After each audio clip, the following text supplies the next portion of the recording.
코로나 팬데믹 상황은 세계 어느 곳에도 유례를 찾아볼 수 없을 정도로 성장을 했었던 한국 교회에게도 많은 도전과 위기 의식을 불러일으키고 있습니다. 이미 10년 전부터 교회 성장은 멈추었고 교회를 찾는 사람보다는 교회를 떠나는 사람들이 더 많아졌습니다. 사회는 예전에 가졌던 교회에 대한 사랑과 애정을 이제는 더 이상 보이지 않는 것 같기도 하고요. 한국교회가 지난 100년 동안 한국 사회에 공헌해 왔었던 수많은 역할들과 좋은 결과들, 그것들도 이제는 기억하지 않습니다. 한국교회가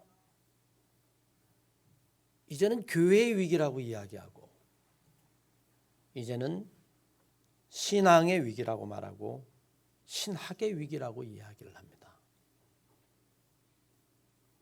교회가 길을 잃었다라고 이야기를 하고 그리고 사람들도 길을 잃은 것 같습니다. 여러 가지 이유가 있겠지만 한번 생각해 보면 아마 주님께서 이미 말씀하신 것처럼 우리가 빛과 소금의 역할을 감당하지 못하는, 이미 마태복음 5장에 말씀하신 것처럼 소금이 만약에 그 맛을 잃으면 무엇으로 짜게 하겠느냐? 다만 사람들에게 밟혀 바깥에 버려질 뿐이다. 우리가 지금 그런 운명이 아닌가 하는 생각해 봅니다.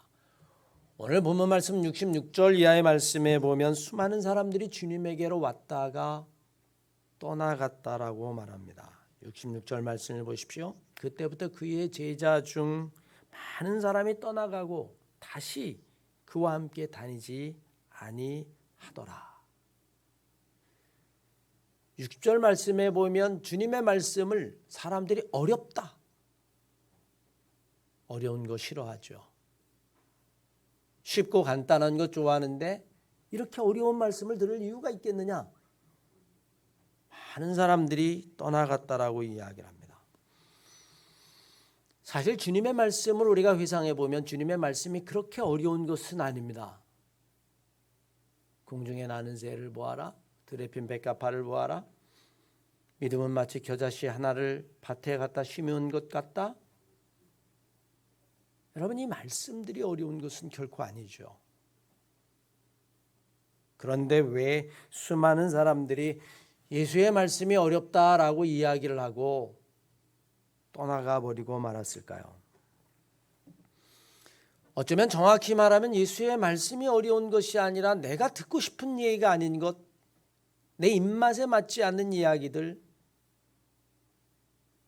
오히려 내가 들으면 불편해지는 것들, 비현실적인 것들, 얻을 것이 없는 것들, 그래서 주님의 말씀이 어렵다라고 이야기하고 떠나간 것이 아닌가 생각해 봅니다. 자신들이 원하는 것이 아니었다는 겁니다. 만약에 자신들이 원하는 것들이었다면 그들은 여전히 예수를 떠나지 않았을 것입니다. 사람들이 원하는 것을 주었다면 오늘날 수많은 사람들이 이런저런 이유로 믿음에서 멀어지고 때로는 교회에서 멀어지죠. 그래서 믿음의 본질을 놓치게 되어지고 아주 사소한 것 때문에 시험에 드는 경우도 있습니다. 우리는 왜 많은 사람들이 예수께 왔다가 그들이 다시 주님을 떠나갔는지를 한번 생각해 봅니다. 사실 오늘 본문 말씀 요한복음 6장 60절 이전의 말씀에 보면 주님이 이렇게 말씀하셨습니다. 53절로 55절까지의 말씀에 보면 예수께서 이르시되 내가 진실로 진실로 너에게 이르노니 인자의 살을 먹지 아니하고 인자의 피를 마시지 아니하면 너희 안에 생명이 없느니라.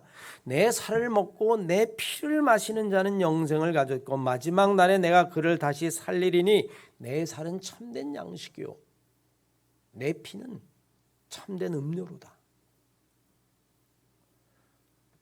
나를 먹고 나를 마셔라. 지금 그렇게 말씀하고 계신 거예요. 예수를 따랐던 수많은 사람들은 이유가 있었습니다. 왜 예수님을 그렇게 따랐을까요? 이 요한복음 6장 이하 주님의 삶을 보면 주님의 예쁜 기적 가운데 우리는 오병이어의 기적을 기억할 겁니다. 물고기 2마리와 보리떡 5개를 가지고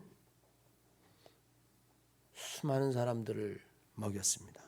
그리고도 12광주리가 남았습니다.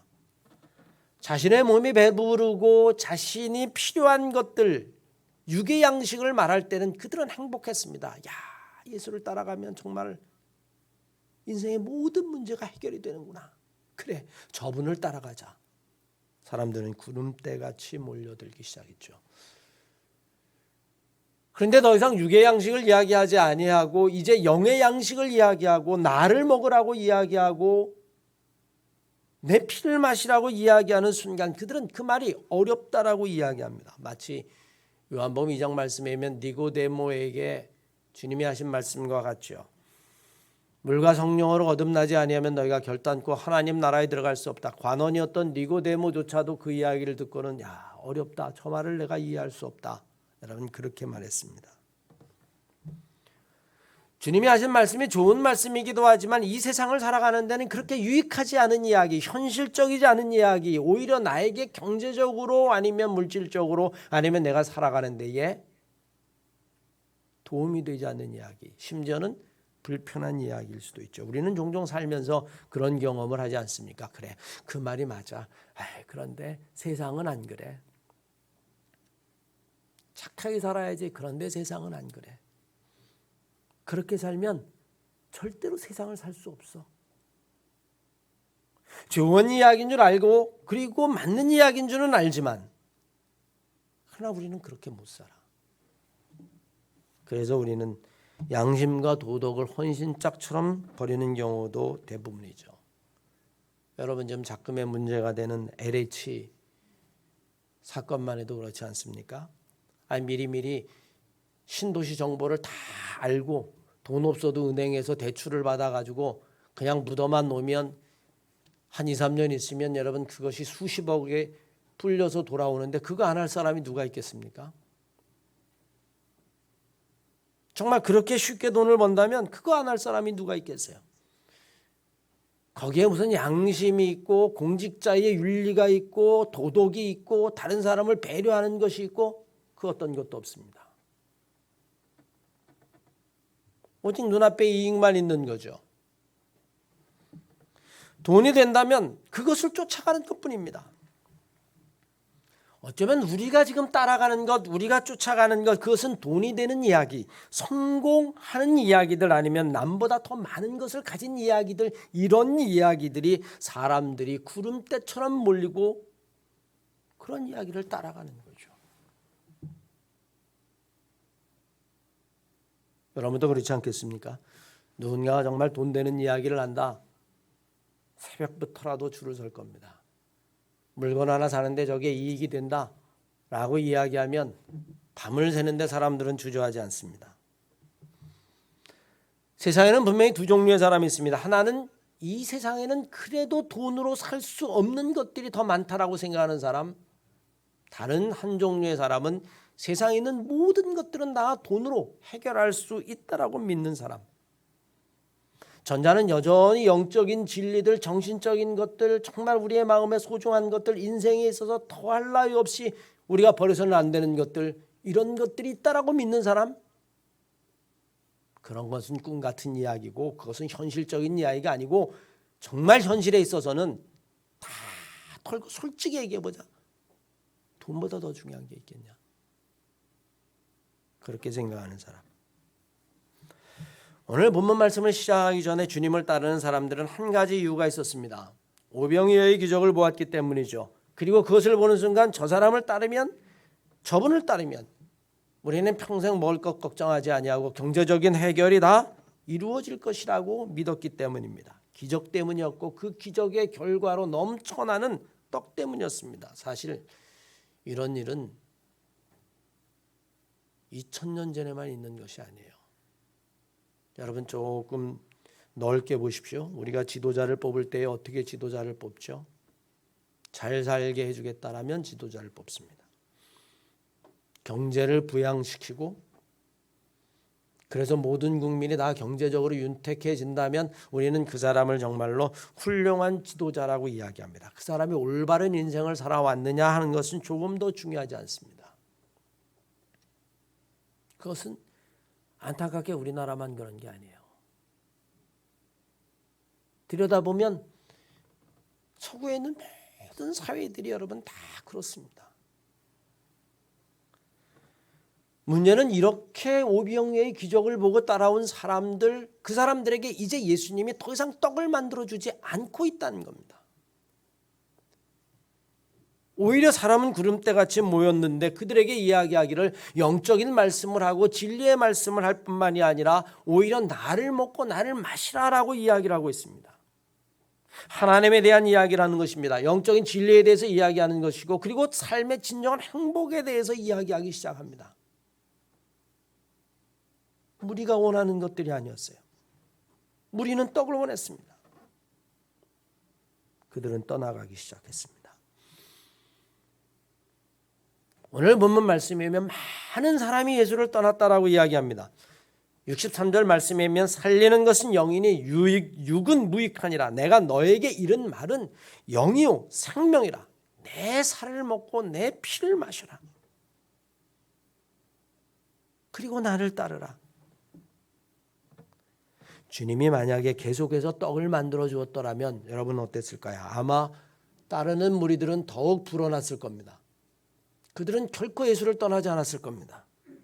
아무도 주님을 떠나지 않았을 뿐만 아니라 당장 돈이 생기고 떡이 생기는데 누군들 주님을 떠나고 싶겠습니까?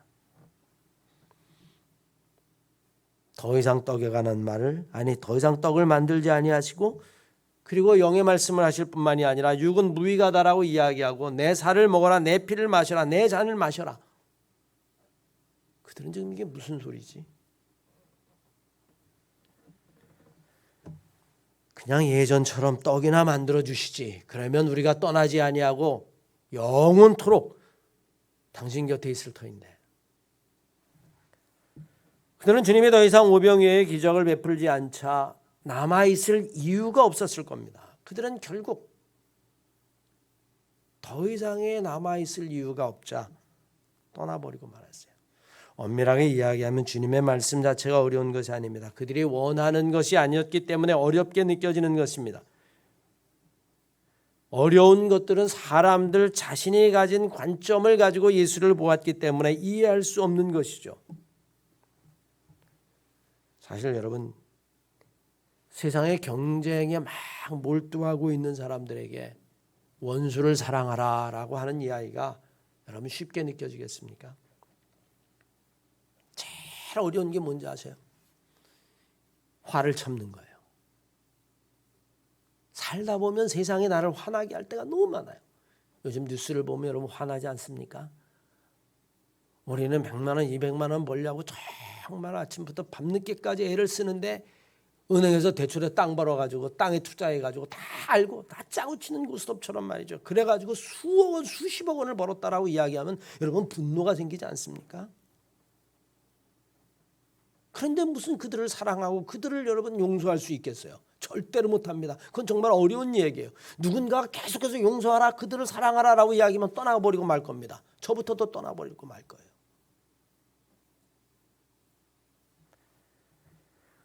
모든 사람이 다 성공하고 싶은 데에 낮아져라 이야기하면 그것만큼 힘든 이야기가 없죠. 국회의원이 되고 싶습니다. 목사도 감독이 되고 싶습니다.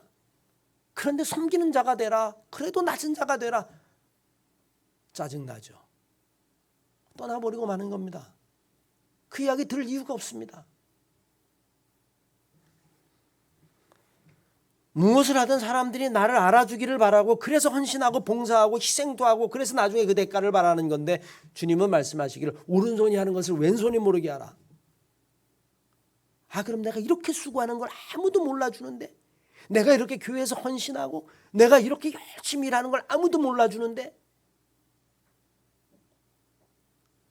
떠나버리고 마는 거죠.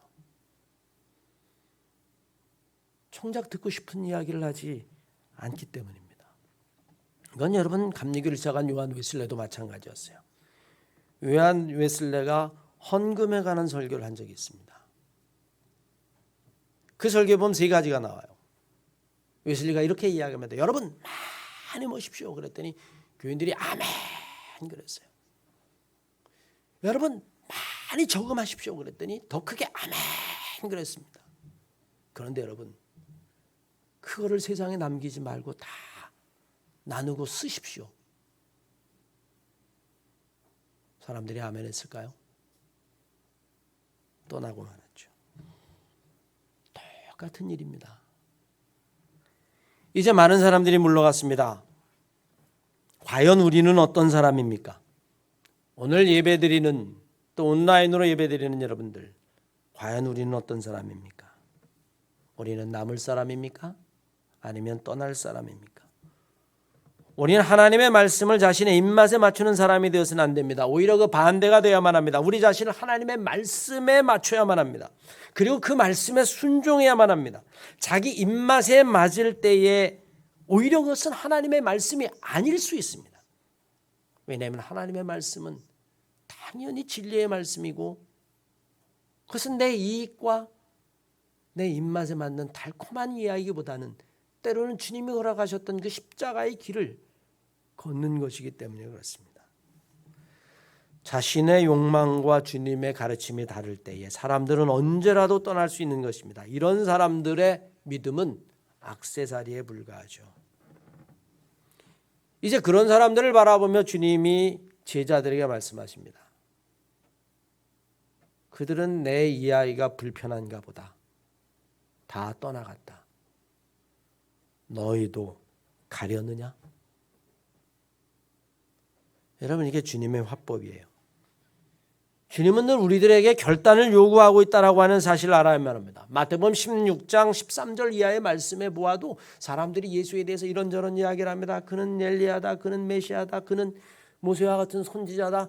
근데 주님은 제자들 불러놓고 물으셨어요. 사람들이 그렇게 이야기하는데 너희들은 나를 어떻게 하느냐? 너희들은 나를 어떻게 생각하느냐? 남이 하는 이야기가 중요한 것이 아니라 남에게 들리는 이야기가 중요한 것이 아니라 세간에서 하는 이야기가 중요한 것이 아니라 너는 어떻게 할 것이냐? 너는 나를 누구라 하느냐?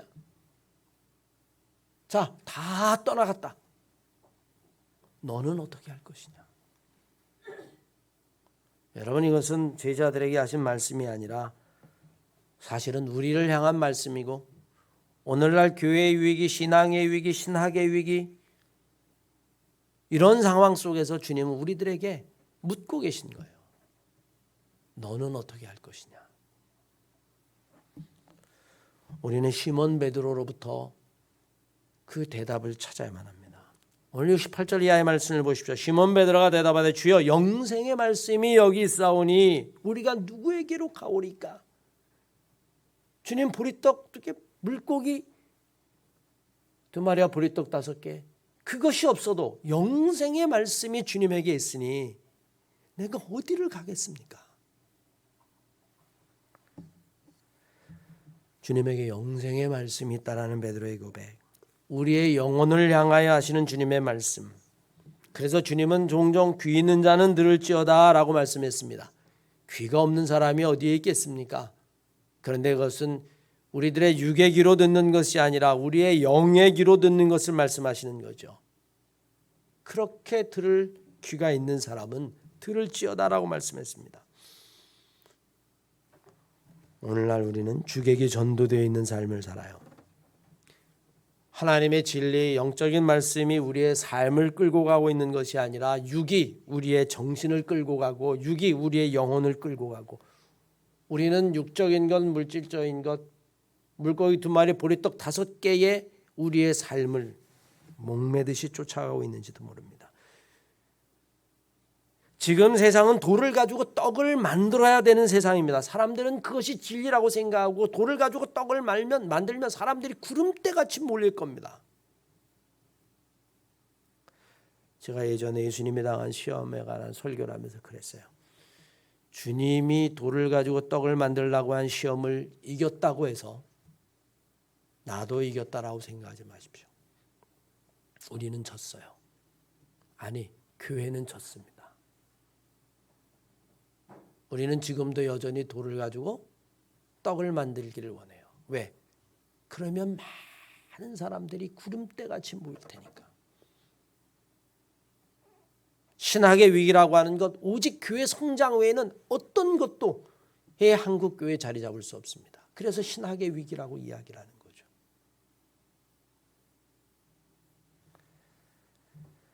그래야 사람이 모이고 그래야 사람들이 떠나지 않기 때문에 그것을 바라고 있기 때문입니다. 그런데 주님이 오늘 말씀하시는 거예요.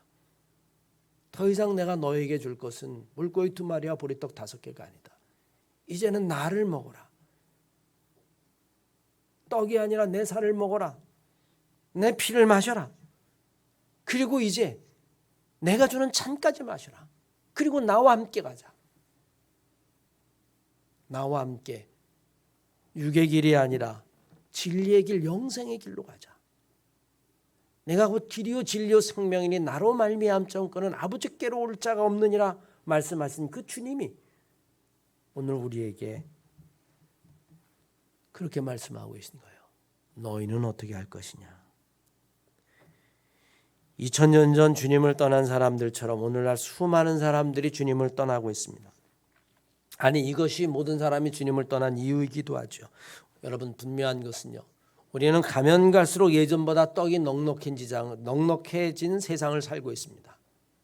여러분들은 모르셔서 그래요. 대한민국이 얼마나 잘 사는지를 우리는 모릅니다. 하지만 여러분, 세상을 나가보면 알아요. 동남아를 다녀보고 남미를 다녀보고 아프리카를 다녀보면 한국 사람이 지금 그저 위만 바라보고 미국만 바라보고 그래서 우리가 여전히 가난하다고 생각하지만 전혀 그렇지 않습니다. 전 세계 180개국 유엔 국가 가운데에 적어도 상위 10% 안에 들어가는 게 우리예요. 그런데 우리는 여전히 목마릅니다. 우리는 여전히 더 잘 살기를 원해요. 무엇이 잘못된 것일까요? 하나님의 말씀처럼 오늘날 기근이 먹고 마실 것이 없어서 기근이 아니라 하나님의 영생의 말씀이 없어서 기근이라고 하는 것처럼 오늘날 우리에게 정말 필요한 것이 무엇인지를 우리는 잊고 있어요. 우리는 이미 영혼이 굶주려 있단 말입니다. 정말 우리에게 필요한 건 물고기 2마리, 보리떡 5개, 그런 눈에 보이는 기적이 아니라 오늘 주님이 말씀하신 것처럼 내 살을 먹고 내 피를 마셔라. 우리에게 필요한 것은 그 영혼의 양식이라고 하는 사실을 우리는 결코 잊어서는 안 됩니다. 우리는 주님이 영혼에 대해서 말씀하시는데 우리는 세상의 육적인 성공과 욕망 그리고 갈망으로 하나님의 말씀을 대한다면 그것은 아무 소용이 없습니다. 우리는 주님의 말씀을 영으로 받아야만 합니다. 이것은 남들이 이상하게 보는 신비한 사람이 되라고 하는 이야기가 아닙니다. 우리의 삶 속에 주님의 삶을 따라가려고 하는 용기가 우리 안에 있어야 한다는 거죠. 사랑하는 한마음교회 성도 여러분, 우리는 오늘 베드로의 고백이 교회의 위기라고 하는 시대, 신앙의 위기라고 하는 시대, 그리고 신학의 위기라고 하는 시대에 이 베드로의 고백이 우리의 삶의 이정표가 되어야만 합니다. 주님, 영생의 말씀이 여기에 있는데 내가 어디를 가겠습니까? 물고기 2마리와 보리떡 5개를 찾아 내가 길을 헤매겠습니까? 내게 주님의 몸을 주시고 내게 주님의 피를 주십시오. 주님이 마셨던 잔을 마시겠습니다. 그게 오늘날 우리의 영혼이 건강해지는 비결이에요. 우리 한마음교회 성도들이 그런 진리를 깨닫는 아침이 되시기를 주의 이름으로 간절히 축원합니다.